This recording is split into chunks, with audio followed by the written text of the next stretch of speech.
ಮಕ್ಕಳೇ, welcome back to my channel.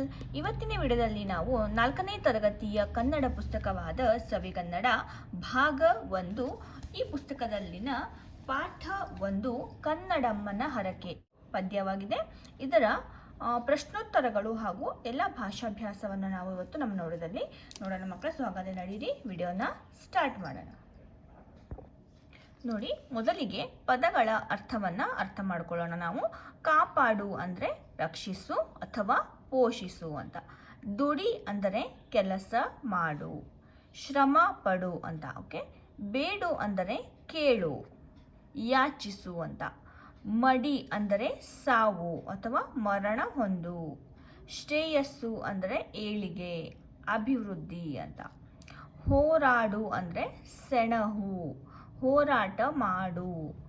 ಅಪ್ಪುಗೆ ಅಂದರೆ ಆಲಿಂಗನ. ಕಲಿ ಅಂದರೆ ವೀರ ಅಥವಾ ಶೂರ. ಸವಿ ಅಂದರೆ ರುಚಿ, ಟೇಸ್ಟ್ ಅಂತ. ಓಕೆ ಮಕ್ಕಳೇ, ನೋಡಿ ಈಗ ಅಭ್ಯಾಸದಲ್ಲಿ ಮೊದಲನೆಯ ಮುಖ್ಯ ಪ್ರಶ್ನೆ, ಒಂದೊಂದು ವಾಕ್ಯದಲ್ಲಿ ಉತ್ತರ ಬರೆಯಿರಿ ಅಂತ ಇದೆ ಮಕ್ಕಳೇ. ಅದರಲ್ಲಿ ಪ್ರಶ್ನೆ 1, ಕನ್ನಡದ ಕಂದ ಯಾವುದಕ್ಕಾಗಿ ಹೋರಾಡಬೇಕು? ಉತ್ತರ, ಕನ್ನಡದ ಕಂದ ಕನ್ನಡಕ್ಕಾಗಿ ಹೋರಾಡಬೇಕು. ಪ್ರಶ್ನೆ 2, ಕನ್ನಡವನ್ನ ಮರೆತರೆ ಯಾರನ್ನ ಮರೆತಂತೆ? ಉತ್ತರ, ಕನ್ನಡವನ್ನು ಮರೆತರೆ ಹೆತ್ತ ತಾಯಿಯನ್ನು ಮರೆತಂತೆ. ಪ್ರಶ್ನೆ 3, ಕನ್ನಡದ ಕಂದ ಯಾವುದನ್ನ ಮರೆಯಬಾರದು? ಉತ್ತರ, ಕನ್ನಡದ ಕಂದ ಕನ್ನಡಮ್ಮನ ಹರಕೆಯನ್ನ ಮರೆಯಬಾರದು. ಓಕೆ. ಈಗ ಪ್ರಶ್ನೆ 4, ಕನ್ನಡ ನುಡಿಯ ಸೊಬಗನ್ನ ಯಾವುದಕ್ಕೆ ಹೋಲಿಸಲಾಗಿದೆ? ಉತ್ತರ, ಕನ್ನಡ ನುಡಿಯ ಸೊಬಗನ್ನ ತಾಯಿಯ ಅಪ್ಪುಗೆಗೆ ಹೋಲಿಸಲಾಗಿದೆ.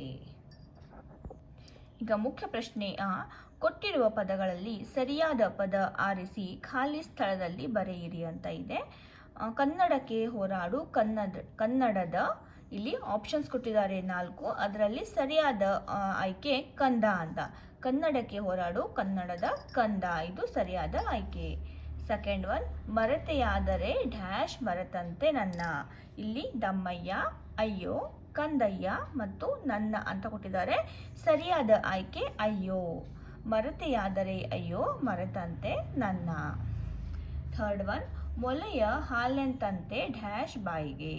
ಇಲ್ಲಿ ಹೆಜ್ಜೇನು, ಕಿರುಜೇನು, ಸವಿಜೇನು, ಹಾಲ್ಜೇನು ಅಂತ 4 ಆಪ್ಷನ್ಸ್ನ ಕೊಟ್ಟಿದ್ದಾರೆ. ಸರಿಯಾದ ಆಪ್ಷನ್ ಸವಿಜೇನು ಬಾಯಿಗೆ. ಫೋರ್ತ್ ಒನ್, ಹೋರಾಡು ಕನ್ನಡಕ್ಕೆ ಡ್ಯಾಶ್ ರನ್ನ. ವೀರನಾಗಿ, ಶೂರನಾಗಿ, ಕಲಿಯಾಗಿ, ಧೀರನಾಗಿ ಅಂತ ಇದೆ. ಇಲ್ಲಿ ಕಲಿಯಾಗಿ ರನ್ನ. ಓಕೆ. ಈಗ ಮುಖ್ಯ ಪ್ರಶ್ನೆ, ಈ ಪದ್ಯದಲ್ಲಿ ಬಿಟ್ಟಿರುವ ಮುಂದಿನ ಸಾಲುಗಳನ್ನು ಬರೆಯಿರಿ ಅಂತ ಇದೆ. ದಮ್ಮಯ್ಯ ಕಂದಯ್ಯ ಬೇಡುವೆನು ನಿನ್ನ, ಕನ್ನಡಮ್ಮನ ಹರಕೆ ಮರೆಯದಿರು ಚಿನ್ನ. ಓಕೆ. ಇದು ಈ ರೀತಿ ನಾವು ಬಿಟ್ಟ ಜಾಗದಲ್ಲಿ ಪದ್ಯವನ್ನು ಪೂರ್ಣಗೊಳಿಸಬೇಕು. ಮರೆತೆಯಾದರೆ ಅಯ್ಯೋ, ಮರೆತಂತೆ ನನ್ನ. ಓಕೆ. ಹೋರಾಡು ಕನ್ನಡಕ್ಕೆ ಕನ್ನಡದ ರನ್ನ. ಓಕೆ. ಈ ರೀತಿ 2 ಸಾಲನ್ನು ಬರೆದು ಪದ್ಯವನ್ನು ಪೂರ್ತಿ ಮಾಡಬೇಕು. ಈಗ ಭಾಷಾ ಚಟುವಟಿಕೆಯಲ್ಲಿ ಮೊದಲನೆಯ ಮುಖ್ಯ ಪ್ರಶ್ನೆ, ಮಾದರಿಯಂತೆ ಕೊಟ್ಟಿರುವ ಪದಗಳಿಗೆ ಪ್ರಾಸಪದ ಬರೆಯಿರಿ ಅಂತ ಇದೆ. ಪ್ರಾಸಪದಗಳು ಅಂದರೆ ರೈಮಿಂಗ್ ವರ್ಡ್ಸ್ ಅಂತ. ಓಕೆ. ರೈಮಿಂಗ್ ವರ್ಡ್ಸ್ನ ಬರೆಯಿರಿ ಅಂತ ಕೊಟ್ಟಿದ್ದಾರೆ. ಇಲ್ಲಿ ಮಾದರಿ, ದಮ್ಮಯ್ಯ ಕಂದಯ್ಯ, ಹೋರಾಡು ಕಾಪಾಡು, ಬಾಯ್ಗೆ ಮೇಯ್ಗೆ, ಬಾಳ್ಗೆ ಏಳ್ಗೆ, ಚಿನ್ನ ರನ್ನ. ಓಕೆ. ಈ ರೀತಿ ರೈಮಿಂಗ್ ವರ್ಡನ್ನು ಬರಿಬೇಕು. ಈಗ ಮುಖ್ಯ ಪ್ರಶ್ನೆ ಕೊಟ್ಟಿರುವ ಪದಗಳಲ್ಲಿ ಬರಹದ ಸರಿಯಾದ ರೂಪವನ್ನು ಆರಿಸಿ ಬರೆಯಿರಿ ಅಂತ ಕೊಟ್ಟಿದ್ದಾರೆ ಮಕ್ಕಳೇ. ಇಲ್ಲಿ ನೋಡಿ 2 ಥರ ಕೊಟ್ಟಿದ್ದಾರೆ, ಓರಾಡು ಮತ್ತು ಹೋರಾಡು. ಸರಿಯಾದ ರೂಪ ಯಾವುದು ಅಂದರೆ ಇಲ್ಲಿ ಹೋರಾಡು. ನಾನು ಇಲ್ಲಿ ಲೈನ್ ಹಾಕಿದ್ದೀನಿ ನಿಮಗೆ ಅರ್ಥ ಆಗಲಿ ಅಂತ ಹೇಳಿ ಮಕ್ಕಳೇ. ಓರಾಡು ಇದು ಅಲ್ಲ, ಇದು ಹೋರಾಡು. ಹರಕೆ ಅರಕೆ, ಹರಕೆ ಸರಿಯಾದ ರೂಪ. ಆನಂದ ಹಾನಂದ, ಆನಂದ. ಅಯ್ಯೋ ಅಯ್ಯೋ, ಇದು ಅಯ್ಯೋ. ಹಾಲು ಆಲು, ಸರಿಯಾದ ರೂಪ ಹಾಲು. ಅಪ್ಪುಗೆ ಹಪ್ಪುಗೆ, ಸರಿಯಾದ ಆಯ್ಕೆ ಅಪ್ಪುಗೆ. ಓಕೆ. ಈಗ ಮುಖ್ಯ ಪ್ರಶ್ನೆ, ಈ ಕೊಟ್ಟಿರುವ ಒತ್ತಕ್ಷರಗಳನ್ನು ಗಮನಿಸಿ ವೃತ್ತದೊಳಗೆ ಸಜಾತಿ ಒತ್ತಕ್ಷರ ಹಾಗೂ ಚೌಕದಲ್ಲಿ ವಿಜಾತಿ ಒತ್ತಕ್ಷರಗಳನ್ನು ಬರೆಯಿರಿ ಅಂತ ಕೊಟ್ಟಿದ್ದಾರೆ. ಸಜಾತಿ ಒತ್ತಕ್ಷರಗಳು ಅಂದರೆ ನೋಡಿ, ಇಲ್ಲಿ ನಕ್ಕೆ ನ ಒತ್ತಕ್ಷರ ಕೊಟ್ಟಿದ್ದಾರೆ. ಇದನ್ನ ಸಜಾತಿ ಒತ್ತಕ್ಷರ ಅಂತ ಹೇಳ್ತೀವಿ. ಇಲ್ಲಿ ನೋಡಿ, ನಾನು ಅಂಡರ್ಲೈನ್ ಹಾಕಿಲ್ಲಲ್ಲ, ಆ ಅಕ್ಷರಗಳನ್ನು ನೋಡಿ, ಇಲ್ಲಿ ಹಕ್ಕೆ ರ ಒತ್ತಕ್ಷರ ಕೊಟ್ಟಿದ್ದಾರೆ. ಇದು ವಿಜಾತಿಯ ಒತ್ತಕ್ಷರ ಈ ಥರದ್ದು. ಓಕೆ, ನೋಡಿ ಇಲ್ಲಿ ಬಗೆ ಬ ಒತ್ತು, ಯಗೆ ಯ ಒತ್ತು. ಓಕೆ, ಯಾವ ಅಕ್ಷರ ಇರುತ್ತೋ ಅದಕ್ಕೆ ಅದೇ ಅಕ್ಷರದ ಒತ್ತಕ್ಷರ ಬಂದರೆ ಅದಕ್ಕೆ ಸಜಾತಿ ಒತ್ತಕ್ಷರ ಅಂತ ಹೇಳ್ತೀವಿ ಮಕ್ಕಳೇ. ಅವರು ನೋಡಿ, ಇಲ್ಲಿ ವೃತ್ತದೊಳಗೆ ಸಜಾತಿ ಒತ್ತಕ್ಷರ, ಸರ್ಕಲ್ ಇದೆ ಅಲ್ಲ, ಅಲ್ಲಿ ಸಜಾತಿ ಒತ್ತಕ್ಷರ, ಮತ್ತು ಚೌಕದಲ್ಲಿ ಸ್ಕ್ವೇರ್ ಇದೆಯಲ್ಲ, ಅಲ್ಲಿ ವಿಜಾತಿ ಒತ್ತಕ್ಷರಗಳನ್ನು ಬರೀಬೇಕು ಅಂತ ಹೇಳಿದ್ದಾರೆ. ನಾನು ಮಾರ್ಕ್ ಮಾಡಿದ್ದೀನಲ್ಲ, ಅವೆಲ್ಲ ಸಜಾತಿ ಒತ್ತಕ್ಷರಗಳು ಮಕ್ಕಳೇ. ನೋಡಿ ಇಲ್ಲಿ ಇವೆಲ್ಲ, ಇದನ್ನು ನೀವು ಸರ್ಕಲ್ನಲ್ಲಿ ಬರೀಬೇಕಾಗತ್ತೆ. ಓಕೆ, ನಾನು ಮಾರ್ಕ್ ಮಾಡದೇ ಇರುವಂಥದ್ದನ್ನು ನೀವು ಇಲ್ಲಿ ಚೌಕದಲ್ಲಿ ಬನ್ನಿ. ಓಕೆ ಮಕ್ಕಳೇ, ಮುಖ್ಯ ಪ್ರಶ್ನೆ ಈ ಕೊಟ್ಟಿರುವ ಸಾಲುಗಳನ್ನು ವೇಗವಾಗಿ ಉಚ್ಚರಿಸಿ ಅಂತ ಇದೆ. ನೋಡಿ ಇಲ್ಲಿ ಇದನ್ನು 4 ವಾಕ್ಯವನ್ನು ಕೊಟ್ಟಿದ್ದಾರೆ. ಅದನ್ನು ನಾವು ಕಂಟಿನ್ಯೂಸ್ ಫಾಸ್ಟಾಗಿ, ವೇಗವಾಗಿ ಅಂದರೆ ಫಾಸ್ಟ್ ಆಗಿ ಇದನ್ನು ಕಂಟಿನ್ಯೂಸ್ ಆಗಿ ಒಂದು 5 to 6 ಟೈಮ್ಸ್ ಇದನ್ನು ನಾವು ಹೇಳೋಕ್ಕಾಗತ್ತೆ. ಟಗರಿಗೆ ತರಗು ತಂದು ಹಾಕು, ಟಗರಿಗೆ ತರಗು ತಂದು ಹಾಕು, ಟಗರಿಗೆ ತರಗು ತಂದು ಹಾಕು. ಈ ರೀತಿ ನೀವು ಕಂಟಿನ್ಯೂಸ್ ಆಗಿ ಓದಬೇಕಾಗುತ್ತೆ. ತರೀಕೆರೆ ಇರಿ ಮೇಲೆ 3 ಕರಿ ಕುರಿಮರಿ, ತರೀಕೆರೆ ಇರಿ ಮೇಲೆ 3 ಕರಿ ಕುರಿಮರಿ, ತರೀಕೆರೆ ಇರಿ ಮೇಲೆ 3 ಕರಿ ಕುರಿಮರಿ. ಕಪ್ಪು ಕುಂಕುಮ ಕೆಂಪು ಕುಂಕುಮ, ಕಪ್ಪು ಕುಂಕುಮ ಕೆಂಪು ಕುಂಕುಮ, ಕಪ್ಪು ಕುಂಕುಮ ಕೆಂಪು ಕುಂಕುಮ.